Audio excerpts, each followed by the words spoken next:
14 years on that farm. 14 years. And that old dog never once cared about a fallen tree. Until the day he wouldn't leave one alone. For 3 straight days, Duke sat over that log like he was guarding it. Wouldn't eat right. Wouldn't come inside. And when Walter Combs finally gave in and cracked it open himself, what he found wasn't wood at all. It was metal. Buried deep inside a tree that had stood on his family's land for longer than he'd been alive. By the time he figured out what it really was, it was already too late to walk away from it. Because what came out of that log didn't just uncover a secret. It dragged his whole family's past out into the open and put Walter in a fight he never saw coming. If you love a slow burn mystery, the kind that starts small and ends up somewhere you never expected, you're in the right place. Hit subscribe now, because this story is about to earn it. It started on an ordinary walk, late November. First hard frost already killing off the grass. The kind of cold morning that makes a man want coffee more than conversation. Walter did the same walk every day. Checked the fence, checked the cattle, same 60 acres his father worked, and his father before him. Duke came along like he always did. A blue heeler mix. Deaf in one ear, hips slower than they used to be, but sharp as ever when it counted. They passed the old tobacco barn, collapsed roof. Nobody'd touched it since Walter's dad died, and came up on a white oak that had gone down in a storm 2 summers back. Walter had been meaning to cut it for firewood. Kept putting it off. Duke stopped like he'd hit a wall. Not the usual sniff and wander. A dead stop. Paws planted. Nose jammed into a split in the bark. Tail rigid. Walter whistled. Nothing. Called his name twice. Duke didn't even twitch his good ear. It's a log, Duke. Not a deer. Duke didn't move. And an hour later, when Walter came back from the herd, the dog was exactly where he'd left him. That's when it hit Walter. That small, cold feeling you get when something ordinary stops feeling ordinary. He crouched down, mostly just to prove to himself there was nothing there. The oak had been dead 2 years. Should have been light, dry, easy to shift. It wasn't.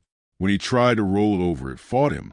Like something inside was braced against the wood itself, holding its weight in a way 2-year-old deadfall had no business doing. He told himself it was a knot in the grain. He told himself the same thing the next morning, when Duke was already back out there before Walter had even finished his coffee. And the morning after that, by day 3, his wife Dana said the thing he'd been avoiding. That dog's not chasing squirrels, Walt. He's telling you something. She wasn't wrong, and Walter knew it. A 14-year-old dog with bad hips doesn't spend 3 days lying in the cold over nothing.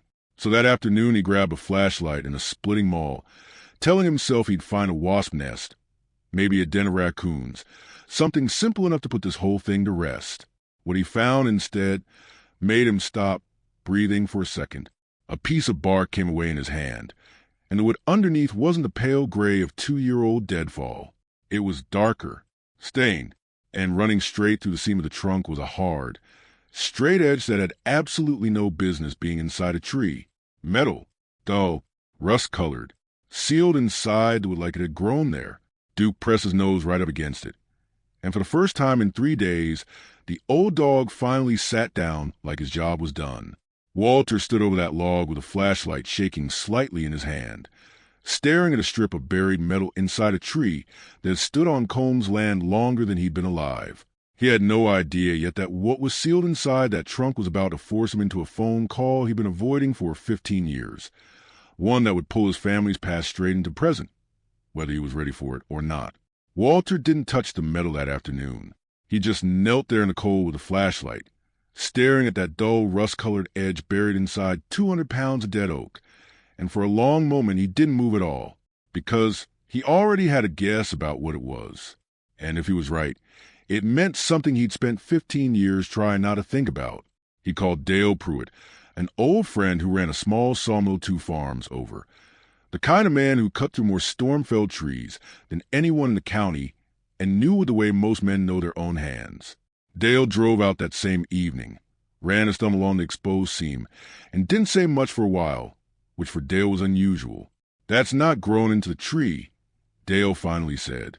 "That's grown around something. Tree does that when there's metal nailed or wedged into it early. Bark just keeps closing over the years till it swallows a hole." "How old?" Dale looked at the growth rings visible where the trunk had split. Judging by the rings closed over it, I guess 20, 25 years. Easy. Maybe more. Walter went quiet, because 25 years put it right around the time his father was still alive. Right around the time his older brother, Ray, had walked off this farm after a fight the two of them never fully patched up. A fight about land, about who'd stay and who'd leave, about a boundary line the two brothers had argued over until Ray packed a truck and drove north and never really came back. Not for the funeral, not for anything. Walter and Ray hadn't spoken in 15 years. Dale helped him cut the trunk open properly the next day. Careful, slow, the way you'd handle something you didn't want to damage. What came out wasn't treasure. It was an old military ammo box, army green gone to rust, sealed shut, wedged into a hollow someone had carved into a tree, and then let the bark grow closed over, deliberately, like it was meant to stay hidden. Inside, wrapped in oilcloth that had somehow kept most of the damp out, were papers. A hand-drawn survey map, dated a year before Walter's father passed. A handwritten letter in his father's rough print.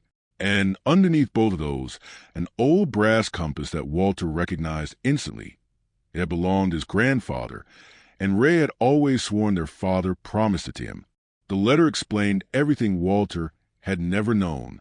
Their father, worried the brothers would tear each other apart over the land after he was gone, had drawn up his own private survey settling the true property line between what would go to Walter and what would go to Ray, a line more generous to Ray than either brother had assumed. He'd hidden it, meaning to bring it out once things had cooled down between them. He never got the chance. He passed before he ever told either son existed, which meant the fight that had driven the brothers apart for 15 years had been over a boundary their father had already settled, generously, fairly, and neither of them ever knew it. Walter sat on the porch that night with the letter in his hands, longer than he'd like to admit. Dana didn't push him. She just brought out 2 coffees and sat with him while Duke lay at his feet. Finally at rest, like whatever job he'd set out to do 3 days earlier was well and truly finished. The next morning, Walter made the call he'd been avoiding for 15 years. Ray didn't believe him at first, thought it was some kind of trick, some new angle in an old argument. But when Walter read him their father's words over the phone, word for word, there was a long silence on the other end. And then, quieter than Walter had heard his brother sound in a long time, Ray asked me to come see it in person. He drove down 3 days later. The two of them stood at that same fallen oak, looking at the hollow where the box had sat hidden for a quarter of a century, and for the first time in 15 years, they weren't arguing about a boundary line at all. The compass went to Ray the way their father intended. The land dispute that shadowed both their lives simply stopped existing, replaced by a line drawn in their father's own hand, plain as day, settled long before either of them ever raised their voice about it. Walter had the ammo box cleaned up and set on a shelf in the front room, right next to a framed photo of Duke taken not long after that November week. Duke lived another year and a half after that, long enough to meet Ray's kids on their first visit back to the farm in over a decade, long enough to spend his last good summer sleeping on that same porch he'd always loved. Walter still walks that back fence line most mornings, and every time he passes that stretch near the old tobacco barn, he finds himself slowing down, the same way Duke used to, just to take a longer look at things he might have walked past without a second thought. You never really know, Dana likes to say, when old dog might be trying to tell you, or how far back the truth he's sniffing out might go. If this is the kind of story that gets to you, quiet land, old secrets, families finding their way back to each other, there's another one waiting for you right now. Go ahead and tap it.